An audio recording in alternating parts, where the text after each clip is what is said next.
Hasta la vista, baby. Get away from her, you bitch! I, Iron Man. Expecto Patronum! I am your father. There's a snake in my boot! What's going on, guys? Ryan O'Toole back here again, giving you guys another ranking. If you guys are new here, feel free to click that subscribe button and that bell notification icon for more reviews, reactions, rankings, and more movie content. Welcome to the final genre ranking of the end of the year that I'm going to be doing here on my channel. Most recently, I ranked all the musical movies that came out this year, all the MCU Disney Plus shows, as well as all the comic book movies that came out this year. And to conclude the genre rankings, I'm going to be ranking every single animated movie that I saw this year in 2021 from worst to best. I didn't get to see every single animated movie this year, unfortunately. There were theatrical releases as well as streaming service releases. I didn't get to see everything, but for the ones that I have seen, I feel very satisfied with my ranking. Be sure to let me know in the comment section below what your ranking would be for all the 2021 animated movies you saw this year. Let's discuss it in the comments below. As always, this is all subjective. This is my personal list. If you don't agree with it, that's awesome. Let me know your list in the comments below so we can have a polite discussion about it. So without further ado, guys, let's get started. Oh, that's a 7. 7 starts with an L? Oh, that's weird.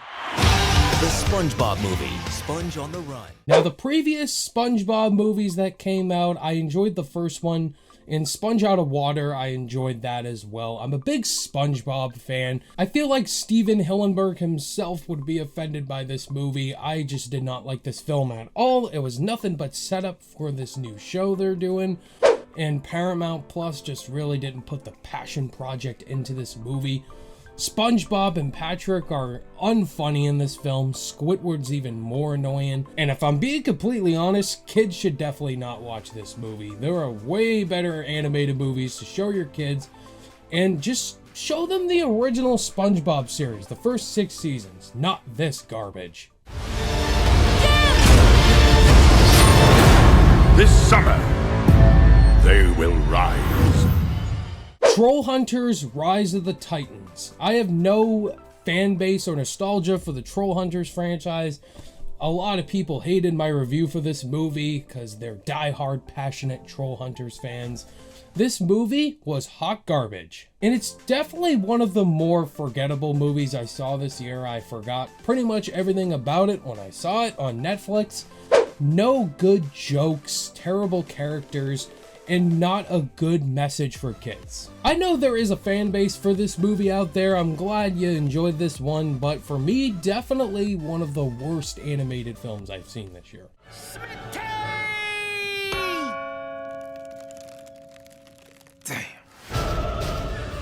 Phil Lord and Chris Miller were behind this Netflix animated film that took place on the 4th of July. It's a pretty disturbing watch, and it is R-rated as hell. There's definitely some great animated R-rated sequences in this film. You got Channing Tatum, who plays George Washington in the film. And it's got some really fun Ready Player One Avengers Endgames vibes to it. While the action is definitely fun to watch, the story is not the greatest at all. And it lacks that charisma and that comedy that Phil Lord and Chris Miller usually vibe in with their other films like Spider-Verse and another film that I'll be talking about later on in this list. But this movie, it was enjoyable. It wasn't a great movie by any means, but I had fun with America the Motion Picture. What is it? My urine. Back to the Outback is like Madagascar meets the Goonies. It's about these animals pretty much trying to find their wildlife, trying to get out of the zoo life, and go find where their home is supposed to be. I think kids will definitely enjoy the watch of Back to the Outback.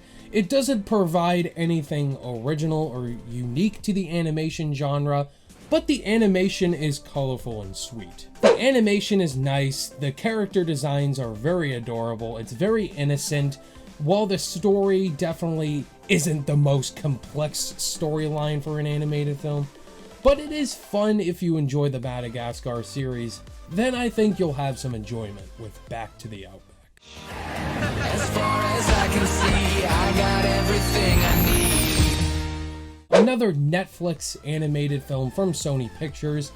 They have had some pretty up and down collaborations this year, Netflix and Sony, but Wish Dragon, I do feel like this was harkening off of Aladdin a little bit, but I do like the animation design. I like John Cho as the dragon in here. It does focus on an adorable friendship grown into a relationship type of story, but I do think the wish sequences in here are pretty funny to watch.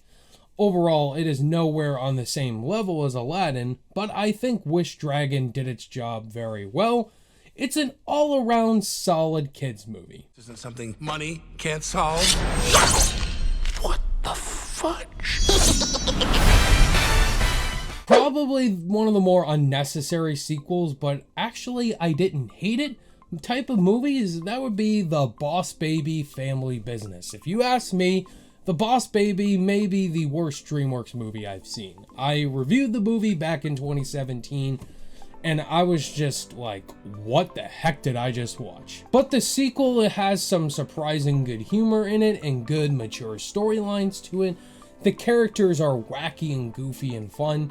And this one actually was what I wanted the first Boss Baby to be. It fleshes out our characters more, especially between our two brothers in here. And it's just all around mature and enjoyable. This is what I think kids should be watching for a Boss Baby film.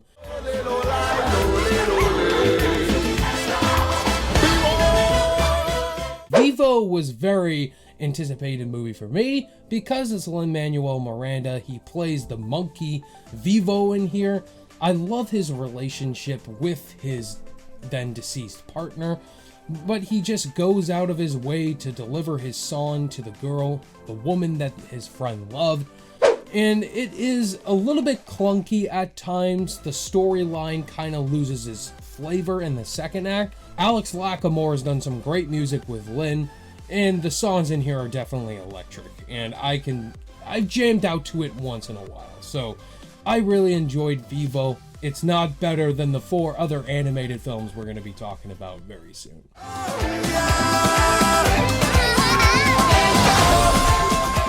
Encanto is a film about family and acceptance and second chances. Definitely one of the more emotionally heartfelt movies of the year.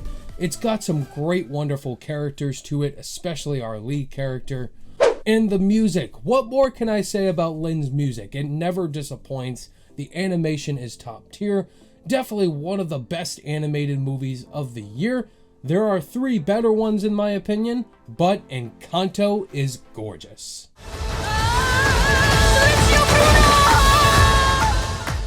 Pixar's Luca. Now, Luca was such a delight to watch. It's a great hangout movie, summer film, as well as a film about friendship. Seeing our 2 characters, Alberto and Luca, their friendship is one of the best Pixar friendships out there. The animation does not disappoint. It explores some really serious themes as well about these gang of bullies pretty much having a hatred towards sea monsters in their Italian village. And it's just a fun little movie. It goes in a nice little competition at the end. So all around, Luca has gorgeous animation, great characters to it, and Silencio Bruno! My name is Raya.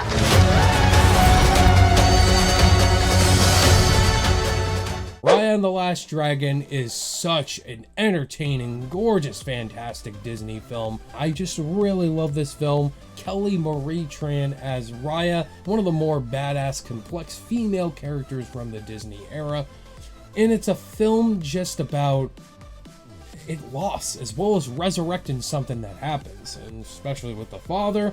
That was kind of my nitpick with the movie. It follows the Disney formula. Gemma Chang plays a sympathetic villain, and I just love the fight sequences in this movie. They do not disappoint me at all. It definitely feels like it borrows some tropes from Avatar: The Last Airbender, but that was most people's criticisms, but that didn't bother me. Raya and the Last Dragon, one of my favorite revival age films from Disney. Why would someone build that?